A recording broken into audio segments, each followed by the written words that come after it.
Do you guys hear me? Yeah. I think you do. Cool. I'm Sebastian from Simple Analytics, and let's see if this one works.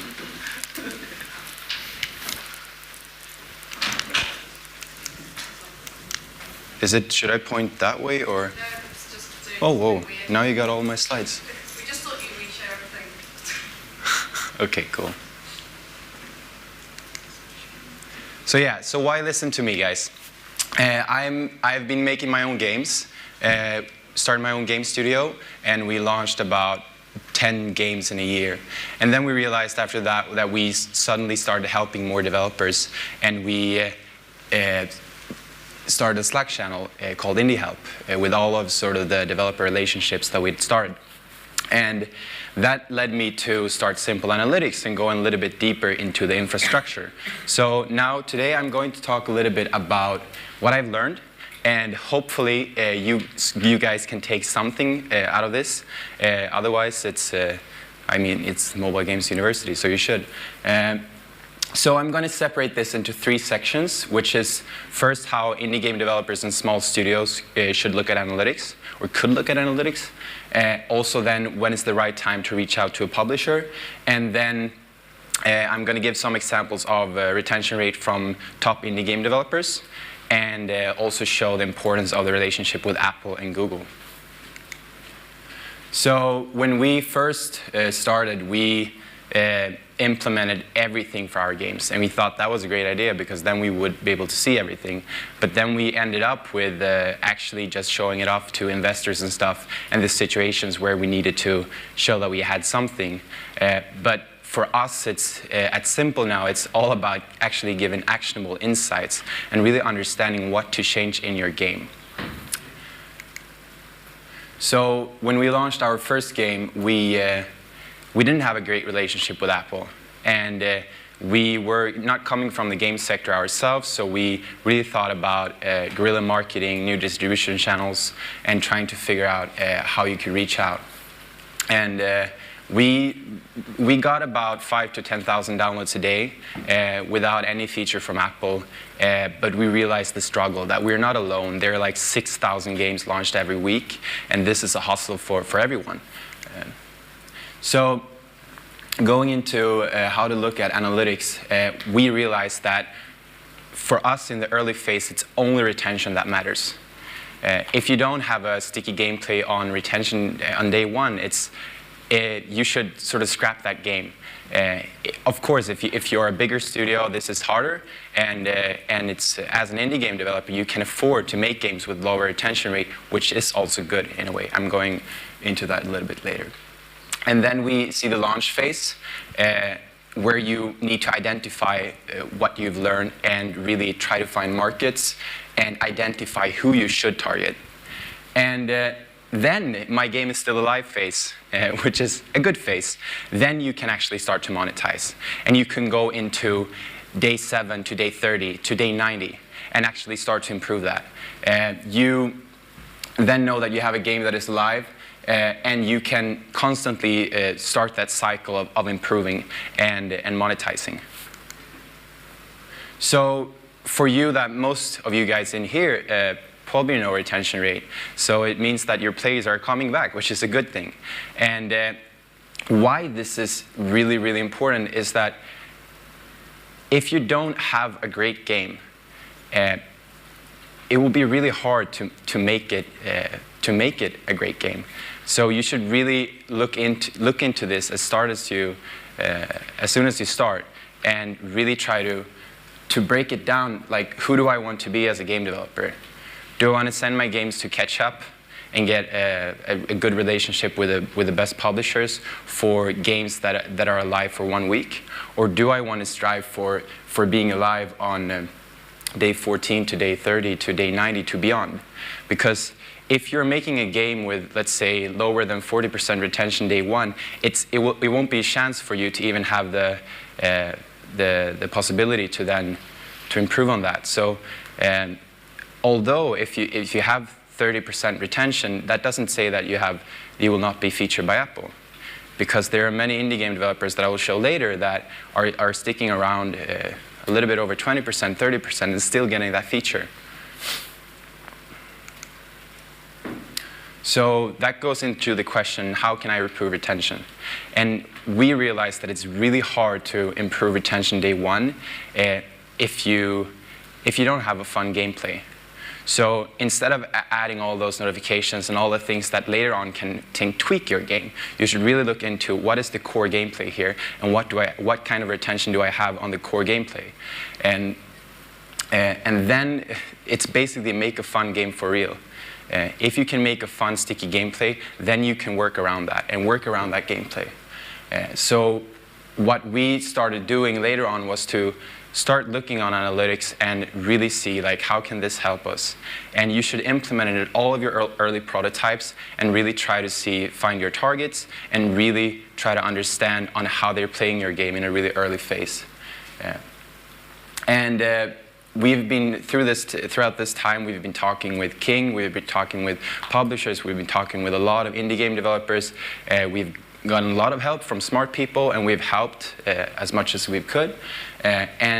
Just one side note is that King, they kill all the games in soft launch that are below 25% retention day one. They cannot afford to make those games because what they spend on UA is much higher, and it will not be profitable for them to launch any game with lower than 40-50% retention. So that said, also it leaves a gap to the indie game developers that you can also monetize on those 1 to 14 days and get a lot of in ads, and you have a much shorter development cycle, so you can really take that chance as an advantage. And then on the other hand, you have Ketchup, which is really 2048, they had about 10% retention day 30, which is really sort of a good case for them, and which is a horrible case for Index Ventures or King, because that is not, it's two really different type of games. So let's say that we don't have 50 to 60% retention day one, and we're all in that same boat, and we're praying for that feature.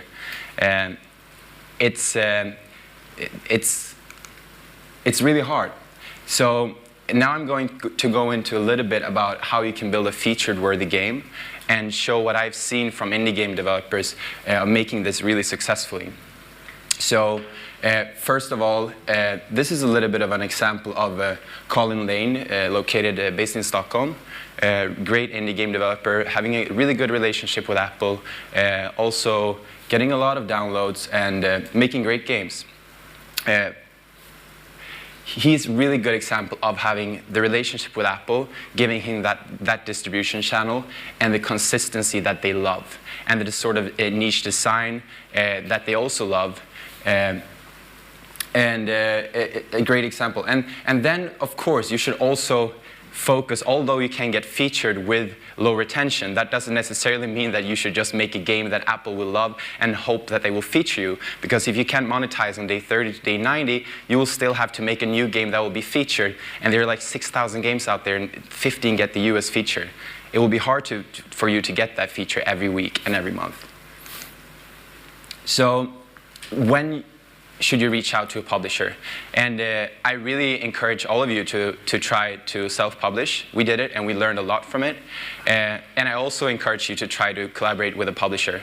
I think both things are really much to learn from, and you should really try to see how will this help you as a sustainable business later on. So a few questions to consider that I came up with from talking with a few of these guys is, have you done your research? What do they usually publish? Really dig into what kind of games do they publish. Don't send an email to all the publishers that you think are cool and top grossing and just think that they will like your game. Really look into why would they publish your game. And also try to understand how can you make the game for that person, for that publisher. And then involve that in your process in game development. And not only why will they love your game, it's a whole ecosystem. So why will Apple love your game? Why will Apple hate your game? And just fix it. It's not that you will get that feature and then say like, okay, I will fix it after I launch, and then when it's featured and when I have enough players, because you will never get that feature if it's not perfect. So and then you can ask yourself, do I have a feature-worthy game? So I talked with Absolute Games, which have been let's see, I just need to know what, okay, that's time, good. Because I have a tendency to ramble and talk, and then somebody's time runs out. So I'm fine, I think. So I talked with Absolute Games, which have been the most sort of recurrent features of best new games in the last few months. On the best new games we love section, I think is called. And I talked with David there, and he said that be really short and concise. Send us 1 to 2 sentences about the game, and then it's great to include screenshots or a gameplay. And don't send like long emails of why you have done this. And it tend to be like I usually myself, I see myself sometimes write emails, and then I build onto it, and then suddenly I have an essay. And it's like, wow. Just try to see the sort of, if they didn't know you, what would you like to see? If you were to publish this game yourself, what would you like to see? So this is an example email that I did. Feel free to take photos of it, but it would be weird if all of you send the exact same email to Absolute Games. But it's just an idea to be short and concise, but also to show that you have something special. Show that you based it out of data on their color palettes. You have seen that similar games of exactly what I did here and there is doing great. That's why I chose to do this. So basically, base your ideas on data and not on random stuff. That's what it all comes down to. Do your research and do it well. So we all know this, but I think it's always good to remind everyone that there are 6,000 games launched every week. And there are only 15 of these, or 15 to 20 of these, that will get a US Best New Games feature. And that's less than 1%. So it's a tough market, and it's getting tougher. And we all know that. So just to give an example of how you can base your ideas of data and not random stuff, is that, for example, look into the games that are featured. And the games that you like that are getting featured. One thing that we did at Simple was that we have Friday experiments, and we try to see that we can come up with cool things that also will benefit us as an analytics company. So we did featuregames.io, where we sort of get down all the best new games from Apple. Also because I wanted to stand here and have some interesting stuff to show you. So I was like, I don't want to talk about stuff that I've done that doesn't really make sense. If I can give some data that's interesting, that's much more fun to look at. So this is what we found out by looking at the games that were featured from November 6, 2016 to January this year. And we saw that about 70% are free games. And then Apple have a tendency to feature about 13% that are games on $2.99. And then followed by $1.99 games. So we will be, I'm not saying maybe it's less people that are pushing out games $9.99, so that will maybe give you a higher chance. But you can see that it's only about 1% that of all of the games featured the last few months that will have that price range. So really look into this and make yourself a sort of a good decision. And then we also looked into the different genres that Apple feature the same period. And we thought that puzzle would be a little bit higher, and we found out that action was actually the most featured genre at the moment, with a 22%, followed by arcade, and then puzzle. So it's all about making great games, but also keeping relationships with all of your stakeholders. So what we also looked at here was that which of these game developers that have been featured the last few months have been featured more than once of Apple. And we found out that Absolute Games have been featured most times, and exactly 50% have been featured more than once. So if you're featured within this period, it will be a 50% chance that you'll get featured again. And all those features will give you about from my experience, you can get about 100,000 downloads to 300,000 downloads, and depending on all the stores that you're featured in, you can get up into 2 million installs. So let's see. Oh crap, time. So this is another interesting trend, absolute games. This is the type of thing that I mean by base your ideas on data. You should look into, okay, I can see here new games, recently games published are going to 0.99. Why are they doing this? Is this because of Apple or is it because of themselves? Look into these type of things and try to find trends yourself. So to summarize, you can see that there are 70% of the games featured that are free, and you can see that at the moment, Apple prefer action over arcade or puzzle, although they are following close. And then don't price your game by $5.99, $8.99, or $9.99 if you don't really know that you can get it. So I talked with a few indie game developers for this conference, and they were happy to share some retention data. And what I thought when I made my own first games was that, okay, Apple care all about retention. I just need to make great games and then they will love my game. And then once I had 40 to 60% retention, I saw that we didn't get feature anyway. And we did some design, but we probably didn't too much Apple design. So these games are great examples of, they have all been featured the last few months. And you should really look into how they've designed it. And put up the structure for it to get that feature and try to see how you can do the same. But you also see that it varies, the retention day one really varies. You can get featured by Apple by having a game day one retention of 20%, 22%. Although you won't be able to monetize on them on day 90, you will still get that feature and you'll be able to monetize on ads. So I talked a little bit more with an indie game developer from Montreal, Chris Gibbs. He launched his 3 minutes. He launched his game Smart Numbers, soft launched it in October, and then full launched it in December this year. And he got features in all the 155 app stores, which doesn't really happen every day for every indie game developer. But he was really sort of consistent in soft launching in a few countries, and then being really sort of data analytic driven of how he could improve the game and how he could really sort of understand everything about its players.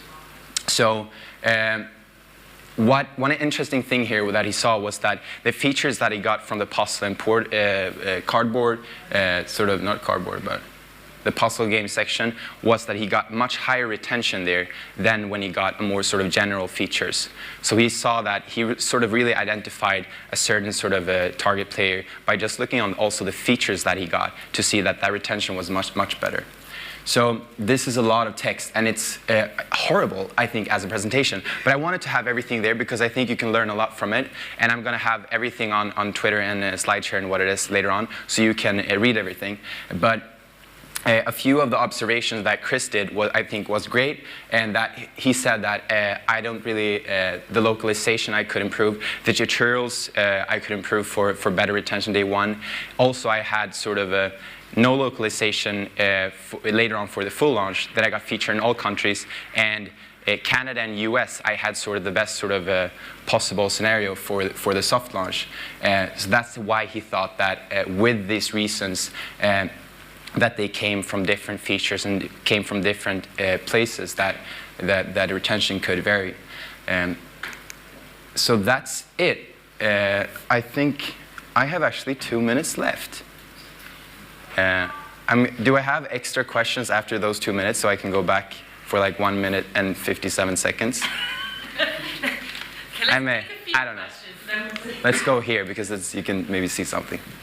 Yeah. Any questions? No? Clearly answered everything. How many guys of you in here are game developers, indie game developers? Cool.